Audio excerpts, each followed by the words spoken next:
bang rock shed na pinuntahan niyo ni Presidente, ano ba talaga ang report sa inyo? Kasi ang Presidente nagsabi nga na nagsayan tayo ng pera, no?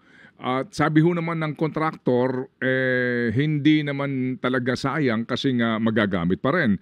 Opo, sabi po ni Secretary Bonoan sa amin, opo, sabi niya, mukha naman daw pong pwede pa siyang magamit, pero kinakailangan ng additional funding sa support doon sa baba. Oh, sa kinatatayuan po ng rock shed. Ano ba talaga, Mayor? Talaga ho matindi ho yung damage. Akala niyo ho yung ganun lang na damage, pero it affected the integrity of the structure kasi nga ho, bumagsak ho yung sa ilalim eh. So talaga ho matindi ho yung gastusan doon. At alam ko ho, gusto ko nga ho silipin yung paano nila itinayo yung gabyon doon eh. Bakit gabyon ang nilagay nila?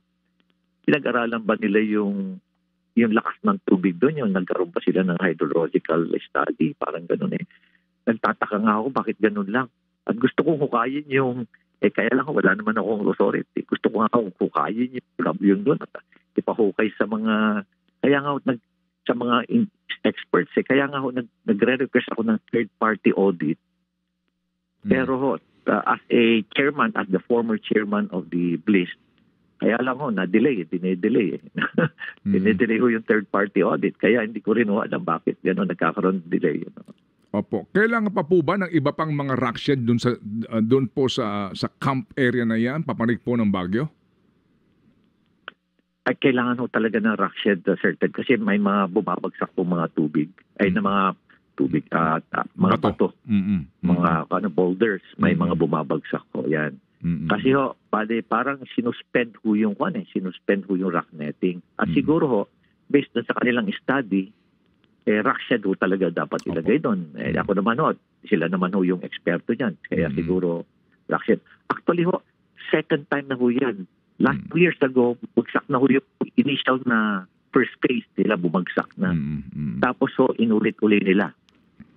Opo. So kung kung kailangan pa ho naman talaga dapat magtayo pero nga importante yung standard na at pinag-aralan mabuti kumbaga, no, Mayor. Opo. Yes po.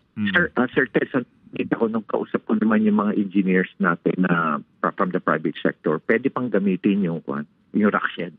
Okay pa ho yung rock shed pero kailangan i-strengthen na ho yung foundation. Pero malaking gastusan din po uli yun. Opo. At i-extend uli. Extend po. Dadagdagan.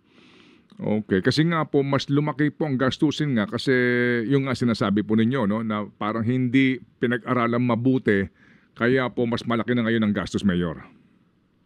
Opo. Ganun nga po yun. Kaya nga humingi sa amin ng ano ba yung technology? Wala. Opo. Mayor, pwede ba makapanik ngayon sa Baguio through Cannon Road? Hello, Mayor. Naputol yata tayo. Sir. Opo, Mayor, medyo tayo pinagpuputol-putol. Sa ngayon po, sir, hindi pa rin po pwede o pwede na pumanik ng Baguio through Cannon Road? Pwede po. Pwede po through Cannon, Sir Ted. May one way lang po doon sa rock shed. Pero kailangan pag umuulan, iwasan lang ho muna. Pero pag pag maganda ng panahon. Pag maganda ho. Eto, katulad po yan. Okay po tayo. Pwede po. Okay.